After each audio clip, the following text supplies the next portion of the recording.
ज्येष्ठ मास के कृष्ण पक्ष की 15वीं तिथि यानी अमावस्या के दिन वट सावित्री पूजा किया जाता है, जो सुहागिन महिलाएं अपने पति के लंबी उम्र के लिए करती हैं। ये 19 मई दिन शुक्रवार को रखा जाएगा। कहीं कहीं पे ऐसा होता है कि इस व्रत को ज्येष्ठ पूर्णिमा के दिन रखा जाता है, जो 3 जून 2023 को मनाई जाएगी। पौराणिक मान्यताओं के अनुसार इस व्रत में बरगद के पेड़ की पूजा का बहुत विशेष विधान है। कहा जाता है कि इस वृक्ष में ब्रह्मा विष्णु महेश आदि देवता आदि वास करते हैं। पूरी विधि विधान से पूजा की जाती है। स्त्रियां इस पूजा करती हैं, अपने पूरी तरह से 16 श्रृंगार करके जाती हैं। फिर वट वृक्ष की जल से कलश स्थापना करते हैं। वहाँ पे गुड़ चना का प्रसाद अवश्य रखते हैं। कच्चे सूत्र लपेटे जाते हैं वृक्ष में। फिर बड़ के पत्ते बाल में लगा लेते हैं क्लिप के द्वारा।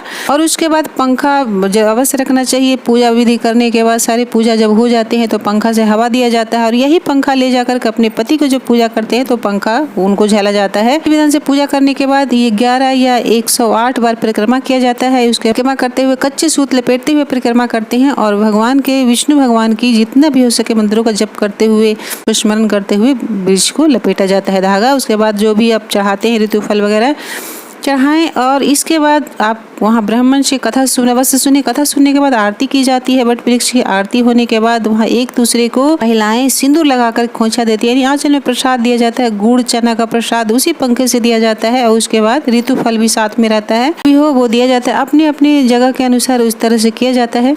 प्रणाम करके घर जाने के बाद बड़े बुजुर्ग का आशीर्वाद लेते। सबसे पहले तो अपने पति की पूजा करते हैं। पति की पूजा करने के बाद वही पंखा से झलते हैं उनको। बड़े बुजुर्गों का आशीर्वाद लेकर के पैर छू करके अपने जो भी आप फलाहार रखते हैं या फिर कोई निर्जला भी रखते हैं, फलाहार अवश्य रखें। इस दिन कहा जाता है कि अन्न नहीं खाया जाता, लेकिन जहाँ पे जिस तरह से आपको किया जाता है वैसे जो आपको पहले से चलते आ रहा है ये नियम। और बड़ के जो पत्ता अपने बाल में लगाया है वो अपने बिस्तर के नीचे रखे जहाँ पति पत्नी सोते हैं। ये साल भर रहने दे। तो इस तरह से महिलाएं अगर इस व्रत को करती हैं तो अति शुभ फल की प्राप्ति होती है।